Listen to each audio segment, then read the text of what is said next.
നമസ്കാരം. എല്ലാ NTV പ്രേക്ഷകർക്കും നിങ്ങളുടെ ഇന്ന് എന്ന പ്രോഗ്രാമിലേക്ക് സുസ്വാഗതം. ഇന്ന് 2025 മെയ് മാസം 17-ാം തീയതി, 1200-ാം ആണ്ട് ഇടവ മാസം 3-ാം തീയതി ശനിയാഴ്ച. ഇന്ന് ശനിയാഴ്ചയാണ്. പൂരാടം നക്ഷത്രവുമാണ്. ശനിയാഴ്ചയും പൂരാടം നക്ഷത്രവും രണ്ടും കൂടി വന്നിരിക്കുന്ന പൂരാട നക്ഷത്രം പൊതുവെ ശുഭനക്ഷത്രമാണ്. ഒരാളിന് ദോഷത്തെ കൊടുക്കുന്ന നക്ഷത്രമല്ല. പക്ഷെ ശനിയാഴ്ചയാണ്. ശനിയെ വിളിക്കുന്നത് തന്നെ മന്ദൻ എന്നാണ്. മന്ദൻ എന്ന് പറഞ്ഞാൽ പതുക്കെ സഞ്ചരിക്കുന്നവൻ, പതുക്കെ പോകുന്നവൻ ശനി. അപ്പോൾ ശനിയാഴ്ച ഇറങ്ങി ഓരോ കാര്യങ്ങൾക്ക് പോകുമ്പോൾ ശ്രദ്ധിക്കണം. ഇന്നത്തെ കാര്യങ്ങളെല്ലാം പതുക്കെ നടക്കത്തുള്ളൂ. കാര്യങ്ങളൊന്നും അത്ര സ്മൂത്തായി പോകത്തില്ല. ഒരു പ്രാവശ്യം പോവേണ്ട നിങ്ങളെ 3 പ്രാവശ്യം നടത്തിക്കും.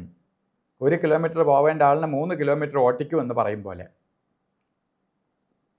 അതുപോലെ ടെൻഷനും അസ്വസ്ഥതയും ഒക്കെ ഉണ്ടാകുന്ന ദിവസമാണ്. വളരെ പ്രാർത്ഥനയോടുകൂടി വളരെ സൂക്ഷിച്ച് ഈ ദിവസം കൊണ്ടുപോകണം. അതുപോലെ തന്നെ ഇന്ന് ബർത്ത്ഡേ വന്നിട്ടുള്ള പൂരാട നക്ഷത്രം, ഇടവ മാസത്തിലെ പൂരാട നക്ഷത്രം ബർത്ത്ഡേ ആയിട്ട് വന്നിട്ടുള്ളവർക്ക് ഒരു വർഷത്തെ ഫലത്തെയാണ് നമുക്ക് ചിന്തിക്കേണ്ടത്. വാർഷിക ഫലത്തെ ചിന്തിക്കുമ്പോൾ, ഒരു വർഷത്തെ ഫലത്തെ ചിന്തിക്കുമ്പോൾ വളരെ സൂക്ഷിക്കേണ്ട ഒരു വർഷമാണ് നിങ്ങൾക്ക്. കാര്യങ്ങൾ തടസ്സം ഉണ്ടാവും, മന്ദതയുണ്ടാവും, രോഗാദി ദുരിതങ്ങളാൽ കഷ്ടപ്പെടും. അതുപോലെ ശത്രുക്കളുടെ ശല്യം കുറയും. അപ്പോൾ ശത്രുക്കളുണ്ടെങ്കിൽ പോലും ശത്രു ദോഷത്തേക്കാൾ ഉപരി ബാധിക്കുന്നത് ശാരീരിക ബുദ്ധിമുട്ടുകളും മാനസിക അസ്വസ്ഥതയും അതേപോലെ കാര്യതടസ്സവും ഒക്കെ ഉണ്ടാകാൻ ഇടവരുന്ന കാലഘട്ടമാണ്. അപ്പോൾ വളരെ ശ്രദ്ധിച്ചായിട്ടും ഓരോന്ന് തുടങ്ങാനൊക്കെ പോകുമ്പോൾ സൂക്ഷിച്ച് വേണം തുടങ്ങാൻ. അല്ലെങ്കിൽ എല്ലാം കിടന്ന് എഴയും.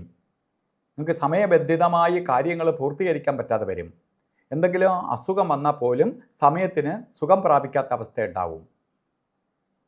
പിന്നെ എല്ലാത്തിനും മന്ദത വരും. എല്ലാം പിന്നീടാവട്ടെന്ന് മാറ്റിവെക്കാൻ ഇടവരും. പഠിക്കുന്ന കുട്ടികളാണ് കൂടുതൽ സൂക്ഷിക്കേണ്ടത്. ശനിയുടെ കാലഘട്ടത്തിൽ മന്ദത കൂടും. അപ്പോൾ അലസതയും മടിയും കൂടും.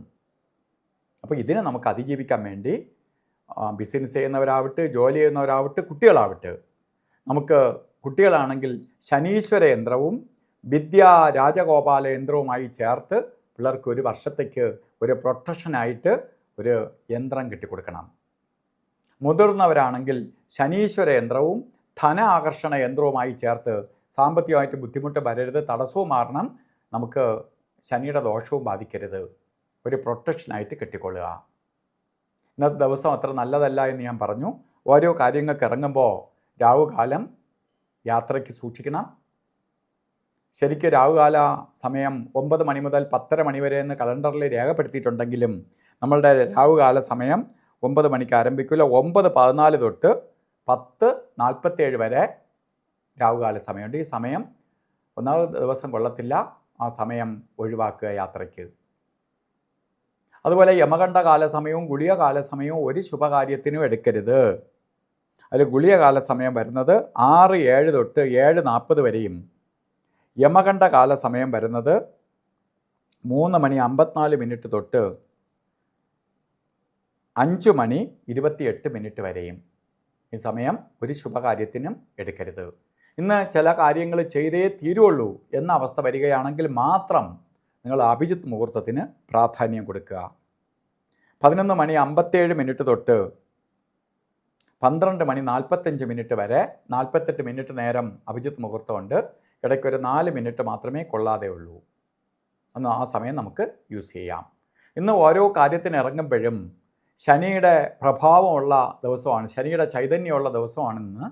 അപ്പോൾ ശനിക്ക് അനുകൂലപ്രദമായ കറുത്ത കളറോ നീല വസ്ത്രമോ നമ്മളെ വസ്ത്രധാരണത്തിൽ ഉൾപ്പെടുത്തുകയാണെങ്കിൽ ശനിയുടെ പോസിറ്റീവ് എനർജി നമ്മളിലേക്ക് വരികയും അന്ന് നമ്മളെ തടസ്സം വലുതായിട്ട് ചെയ്യാതെ നമ്മളെ ശനി വെറുതെ വിടുകയും ചെയ്യും. എല്ലാവർക്കും ശനീശ്വരൻ്റെ കൃപയാൽ നല്ലത് വരട്ടെ എന്ന് പ്രാർത്ഥിച്ചുകൊണ്ട് നിർത്തുന്നു. നന്ദി, നമസ്കാരം.